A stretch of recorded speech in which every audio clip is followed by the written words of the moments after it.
Everyone. और आज हम लोग जो कवर करने वाले हैं वो है चैप्टर हमारा ट्रायंगल। और इसमें देखिए ट्रायंगल में चूंकि आप लोगों को 10th और बोर्ड के अकॉर्डिंग देखा जाए तो कुछ कुछ चीजें ही सबसे ज्यादा इंपॉर्टेंट है। बाद बाकी चीज चूंकि चैप्टर बहुत बड़ा है लेकिन कुछ कुछ चीजें ही हैं जो फिक्स अमाउंट जैसा है ना, उसमें एक थ्योरम्स पर्टिकुलर है, वही थ्योरम्स आपसे घुमा फिरा के पूछे जाते हैं, तो वहां पे कुछ डिस्कस करेंगे। तो सबसे पहले इसमें सबसे इंपॉर्टेंट थ्योरम है आपका बीपीटी, जिसको हम लोग बोलते हैं बेसिक प्रोपोर्शनैलिटी थ्योरम, या फिर इसको अलग से भी हम बोलते हैं थेल्स थ्योरम। और थेल्स थ्योरम इसलिए बोलते हैं बिकॉज जो साइंटिस्ट हमारे थेल्स साहब थे उन्होंने दिया था, उन्हीं के नाम पे थ्योरम है, इसलिए थेल्स थ्योरम बोलते हैं। एक सबसे इंपॉर्टेंट है, फिर इसमें सिमिलैरिटी के ऊपर बहुत सारे थ्योरम्स हैं और फिर पाइथागोरस थ्योरम्स हैं। इन्हीं के अकॉर्डिंग में आपके क्वेश्चन आएंगे, ठीक है, इससे ज्यादा कुछ नहीं आएगा। चूंकि बीपीटी सबसे ज्यादा इंपॉर्टेंट है तो बीपीटी में सबसे ज्यादा पहले और सबसे ज्यादा इंपॉर्टेंट है तो सबसे पहला डिस्कशन करेंगे और इसको समझेंगे। चूंकि ये थ्योरम आपको ऐसे है कि समझ लो कि ये आएगा ही आएगा, या इसका या फिर इसका कन्वर्स थ्योरम आए ही है। तो पहले मैंने इसलिए जानबूझ के चीजें लिखी हुई है कि आप एकदम से समझ ले।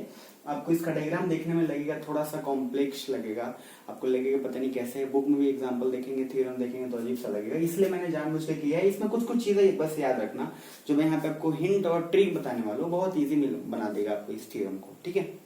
चलिए अब सिंपल आके देखते हैं बीपीटी थ्योरम क्या है। आपके पास ऑलरेडी आपने फिगर जो बनाया है, तो इसमें बीपीटी थ्योरम प्रूफ क्या कर, जैसे याद रखना जब आप प्रूफ करोगे तो उसमें जो आपको पूरा प्रोसेस होता है ना, टू प्रूफ, कंस्ट्रक्शन, फिर प्रूफ, ये सारी चीजें लिख होगा। मैंने तो पूरे एकदम से अच्छे से नहीं लिखा है बिकॉज मुझे सिर्फ आपको पहले समझाना है, वो आपका काम है कि आपको कर, जैसे टू प्रूफ मैंने लिखा है, फिर इसमें आपका कंस्ट्रक्शन आपने क्या किया, जो लाइन ज्वाइन किया उसको आपको लिखना पड़ता है, फिर आप प्रूफ से स्टार्ट करते हैं। खैर हमारे पास एक ट्रायंगल है और बीपीटी थ्योरम में प्रूफ हमें क्या करना है। बेसिक प्रोपोर्शनैलिटी थ्योरम में कहता है कि अगर कोई ट्रायंगल है और उसके किसी भी एक साइड के पैरेलल कोई लाइन है, जैसे यहाँ पे डीई जो है वो पैरेलल है किसके, बीसी के, तो ट्रायंगल के किसी एक साइड के पैरेलल है, तो AD upon DB is equal to AE upon EC होगा। समझ में आ रहा है? यानी कि हमें प्रूफ क्या करना है कि अगर किसी ट्रायंगल में किसी भी एक साइड के पैरेलल कोई भी एक लाइन है तो उसका रेशियो जो है AD अपॉन DB यानी कि AE बाई EC जहां से है वो हो जाएगा। वही हमें यहाँ पे प्रूफ करना है, AD by DB is equal to AE upon EC। पहले क्लियर हो गया कि हमें प्रूफ क्या करना है। अब उसमें कंस्ट्रक्शन की बात करें तो कंस्ट्रक्शन में हमने कुछ नहीं किया है। ट्रायंगल जो ड्रॉ था ही, हमने एक डी अपना जो है उसको लिखा है। उसके बाद हमने क्या किया है, यहाँ से एक हमने इसको मैच कराया है, जो आप आराम से लिख सकते हैं, फिर यहाँ डीएम, फिर यहाँ EN, ये हमने डॉट करके मैच कराया है, क्लियर, और कुछ नहीं किया इसमें। प्रूफ पे आते हैं तो सिंपल, पहले एरिया ऑफ ट्रायंगल हमने लिखा है यहाँ पे ADE यानी कि ऊपर वाले ट्रायंगल की हम बात कर रहे हैं। आपको ऑलरेडी पता है एरिया ऑफ ट्रायंगल क्या होता है, half into base into height, ये आप बचपन से ही पढ़ते आ रहे हैं।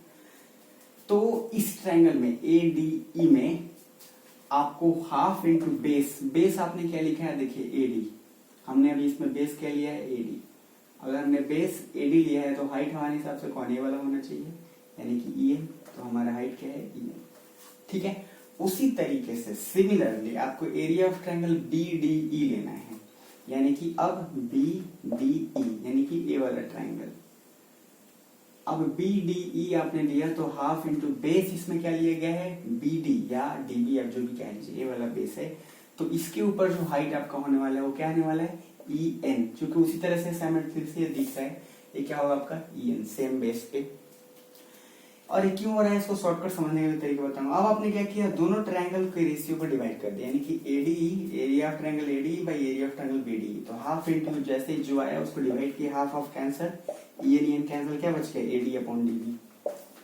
अब फिर दूसरे पार्ट में हम क्या करेंगे, सिमिलरली ADE का फिर से लेंगे और अब इसमें आपको बेस चेंज कर देना है। आपने बेस AE ले लिया, ये वाला, और हाइट आपका क्या हो जाएगा, DM, या फिर यहाँ पे ले लिया हमने। फिर उसी तरीके से आप ये वाला ट्रायंगल लेंगे DEC, तो DE से लेंगे तो हाफ बेस आपका EC हो गया और A बेस है। आप एक चीज यहाँ ध्यान से देखो, यहाँ पे AD by DB, AE by EC, अब चूंकि दोनों एक सेम बेस पे है तो इसलिए उसके बाद दोनों का क्या बराबर कर देंगे तो एक प्रूफ आराम से हो जाएगा। देखो समझने वाली क्या बात है, क्योंकि आप कभी कभी थ्योरम में आप रट्टा मारोगे तो या फिर समझोगे तो कभी भूल जाओगे। सिंपल क्या तरीका है, जब आपको कुछ समझ में नहीं आए तो किसी भी तरीके से आपको ये प्रूफ करना है, मतलब एक लीगल वे में, किसी भी तरीके से नहीं कह सकते। तो आप क्या करोगे, पहले सिंपल पहले वाले ट्रायंगल में एक बार हमने बेस एडी को लिया। एडी को क्यों लिया? क्योंकि हमको एडी इसमें चाहिए ही चाहिए प्रूफ करने में। फिर दूसरे वाले में हमने ए बेस क्यों लिया? क्योंकि हमें ए ही चाहिए ही चाहिए। आ रहे समझ? फिर हमने उसके बाद डीबी वाला केस, डीबी भी हमें चाहिए, इसे भी हमें चाहिए। तो हम पहले एक बार इस ट्रायंगल में, इसी ट्रायंगल में हमने दो केसेस लिए। एक बार बेस लिया हमने क्या, सॉरी एडी, ठीक है, तो हाइट उसके अकॉर्डिंग है। फिर हमने बेस अगर ए लिया तो हाइट उसके अकॉर्डिंग चेंज हो गया। बस हमें इसी को करके एक ट्रायंगल में दो बार अलग अलग बेस ले लिया, और जो बेस में ये जो हमने यहाँ ड्रॉ किया है उसी को यहाँ पे हम लेंगे नीचे नीचे वाले ट्रायंगल में। जैसे अगर इस वाले में हमने हाइट लिया है EN, तो यहाँ पे भी दूसरे वाले ट्रायंगल में जो हम ले रहे हैं उसमें भी हाइट लेंगे EN। फिर अगर इस ट्रायंगल में हम हाइट ले रहे हैं DM, तो हम यहाँ भी लेंगे DM, डिवाइड कर देंगे, सेम आ जाएगा। मतलब ये जो मैं आपको बता रहा हूँ ये सिंपल याद करने का तरीका है और कुछ नहीं। और चूंकि ये आएगा, आप प्रैक्टिस कर लेना, मैं पहले बता देता हूँ, ये 100% आएगा, चाहे आपका पीरियोडिक हो चाहे एग्जाम हो, ये पूछेगा ही पूछेगा। अब इसी का एक कन्वर्स थ्योरम, वो थ्योरम देखना आपको काम है, बस सिंपल है, कुछ नहीं करना, उसमें भी ऐसे ही है। एक आपको मेन चीज पता चल जाएगा ना, फिर आप उसको बाद अपने आप उससे रिलेट कर लोगे। तो इसमें मेन क्या प्रूव करना था कि अगर कोई भी एक ट्रायंगल है उसके साइड में अगर पैरेलल है तो उसका जो रेशियो डिवाइड करता है वो इक्वल आता है। ये प्रूफ करना था थेल्स थ्योरम को, बस हो गया। अब यहाँ पे दूसरा मैंने लिखा है सिमिलर ट्रायंगल के ऊपर बहुत सारे थ्योरम्स हैं। तो पहले आपको सिमिलर समझना पड़ेगा कि सिमिलर होता क्या है। सिमिलैरिटी पे बहुत सारी चीजें में देखो, सिमिलर सुनने में तो लगता है कि आता है और छोटा वर्ड लगता है, बट बहुत काफी काम का है। अब काफी काम का कैसे है वो देख लेते हैं। जैसे देखिए, कॉन्ग्रुएंस आपने 9th में तो पढ़ाई है, और सिमिलर क्या डिफरेंस है समझिएगा। जैसे मान लो मैंने एक ये वाला बनाया, ठीक है, स्क्वायर, मैंने इसी में थोड़ा से स्क्वायर बनाया,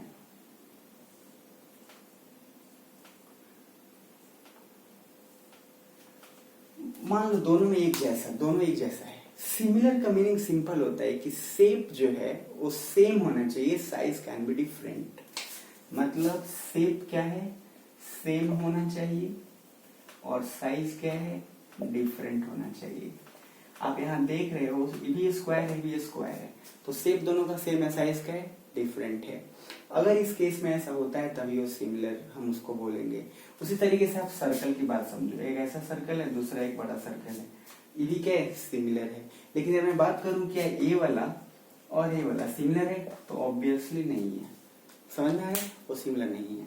अब सिमिलर के ऊपर ये तो हमने जो बताई बेसिक समझने का कि सिमिलर क्या है उसका हमने समझा। बेसिक चीज क्या है वो समझना है कि सिमिलर कैसे हम बोलेंगे कि दो ट्रायंगल कोई सिमिलर है या नहीं है। मान लीजिए एक ट्रायंगल हमने लिखा ABC, और एक हमने थोड़ा सा इससे बड़ा ट्रायंगल लिया DEF। अब आप कैसे बोलोगे कि ये सिमिलर है या नहीं, तो उसको प्रूफ करना है विथ, और जैसे आपको कॉन्ग्रुएंस प्रूफ करना होता है ना 3 कंडीशन से, वैसे ही इसमें प्रूफ करना है कि सिमिलर है तो क्यों है। देखो, सिमिलर होने के लिए सबसे पहले जो कंडीशन याद रखिए, इसका एंगल ए इसके सी में होना चाहिए, यानी कि एंगल ए बराबर एंगल डी। याद रखना, एंगल ए अगर मान लो 30 डिग्री है, उसके अकॉर्डिंग उसको देखना है। ऐसा नहीं है कि आप एंगल ए को कंपेयर कर लोगे इससे, सिमिलर बिल्कुल।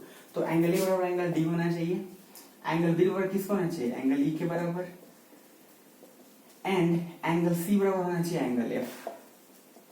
और इसके अलावा और एक कंडीशन है, AB is equal to DB, मतलब इसका रेशियो होना चाहिए ऐसे AB बाई DB। मतलब इसका है तो इसके साथ साथ ए साइड ले रहे हैं BC, तो इसका साइड क्या लेंगे EF। उसके बाद AC ले रहे हैं तो यहाँ पे क्या लेंगे DF। ऐसे आपको लेना है, याद रखना। अगर आपने सिमिलर को डिनोट करने के लिए ऐसे जैसे करते हैं, AB मान लो सिमिलर, हल्का सा ये सिमिलर का कंडीशन होता है सिंबल करने के लिए।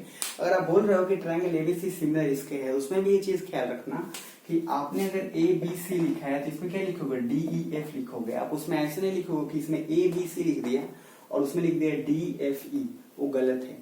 याद रखिएगा, पहली बात बता दूं, वो सेम नहीं है। हालांकि वो भी ट्रायंगल रिप्रेजेंट करता है, लेकिन आपको बिल्कुल उसके एंगल और उसके साइड को बारीकी रखना है। जो कॉरेस्पॉन्डिंग ले रहे हैं एंगल, उसी के कॉरेस्पॉन्डिंग वो लेना है, तभी वो सिमिलर होगा। तो सिमिलैरिटी के ऊपर और भी बहुत सारे आपको थ्योरम्स मिल जाएंगे, जिसमें सिंपल प्रूफ करने के लिए आएगा, आपको वो चीज करना है और करके मुझे भेजना। मैं सच बता रहा हूँ, आपको एग्जैक्ट वैसे ही करना है। आगे आएगा कंडीशन में कभी आएगा सिमिलैरिटी के ऊपर जो थ्योरम्स ही है, इसमें कुछ नहीं है, बस आपको देखना है, थ्योरम्स लिखना है और खत्म करते जाना है। आपको आगे उसमें लिखेगा कि जो है अगर दो साइड उसका इक्वल है तो प्रूफ करिए कि वो सिमिलर होगा। फिर आगे कि एक साइड एक एंगल इक्वल है तो प्रूफ करिए कि सिमिलर होगा। फिर अगर दो एंगल है तो प्रूफ करिए कि वो सिमिलर होगा। बस यही चीजें होंगी और कुछ नहीं होंगे। तो पूरा का पूरा थ्योरम देखना आपका काम है। इसमें सबसे इंपॉर्टेंट बेसिक प्रोपोर्शनैलिटी थ्योरम है, सिमिलैरिटी आप समझ चुके हैं, उसके थ्योरम करना आपका काम है। एक और टास्क मैं दे रहा हूँ पाइथागोरस का, इसका भी सोल्यूशन मैं साथ में भेजूंगा। पाइथागोरस थ्योरम भी काफी इजी है, बहुत बार पढ़े हैं, इसको प्रूफ करना है, जरूर एक बार करिएगा। नहीं हुआ तो जो है उसमें पाइथागोरस थ्योरम का एक बस छोटा सा कॉन्सेप्ट उसमें है, जिसमें पाइथागोरस थ्योरम में आपको एक ही चीज ध्यान रखना है कि जब भी आप उसमें प्रूफ करोगे, मैं आपको बस हिंट दे रहा हूं ताकि आपको क्लियरली समझ में आएगा उसमें किया क्या गया है, ठीक है ना। बात बाकी वो काम आपका है, क्योंकि थ्योरम जितना आप अपने आप से करोगे उतना आपके लिए इजी रहेगा। अल्टीमेटली आपको लिखना ही है, तो मेरा समझाने के बावजूद भी आपको लिखना पड़ेगा, ठीक है ना। तो अब जैसे ये आपका है पाइथागोरस थ्योरम, याद रखिएगा उसमें किया क्या जाता है। बस मैं आपको उसका मेन स्ट्रक्चर बता देता हूँ ताकि आपको इजी हो जाएगा। पाइथागोरस थ्योरम को प्रूफ करने का सिंपल क्या तरीका होता है, पहले जो बड़ा वाला ट्रायंगल है यानी कि ए बी सी, उसको आपको क्या करना है, उसको कंपेयर करना है इस पहले छोटे वाले से ए बी डी से, फिर उस बड़े वाले को ए डी सी से। मतलब ये थ्योरम को प्रूफ करने के लिए क्यों होता है, उसमें ऑलरेडी एज्यूम किया जाता है कि ए बी सी जो है वो सिमिलर होगा ए बी डी के और ए डी सी के। तो आपको एक बार बड़े ट्रायंगल को कंपेयर इस छोटे से करना है, फिर बड़े ट्रायंगल को कंपेयर इससे करना है। बस यही उसका मेन की मैंने आपको बता दिया। बात बाकी आगे सिर्फ कैलकुलेशन है, ट्रस्ट मी, सिर्फ मैंने की कॉन्सेप्ट आपको बता दिया, वही करना है। तो आई होप आप सारा चीज करके मुझे भेजेंगे, फिर हम मिलेंगे नेक्स्ट वीडियो में। लेकिन आपको जो मैंने थ्योरम बोला इसमें आपको थोड़ा खुद से काम करना पड़ेगा, क्योंकि इसमें फायदा आपका है। तो यहाँ पे बेशक से मुझे आपको लगेगा कि मैं चीजें शायद टाल रहा हूँ या कुछ भी, लेकिन उससे मुझे कोई फर्क नहीं पड़ता, ट्रस्ट मी, क्योंकि इसमें फायदा आपका है और आपके फायदे के लिए मैं कुछ भी सहने को तैयार हूँ। तो फिर मिलते हैं नेक्स्ट वीडियो में।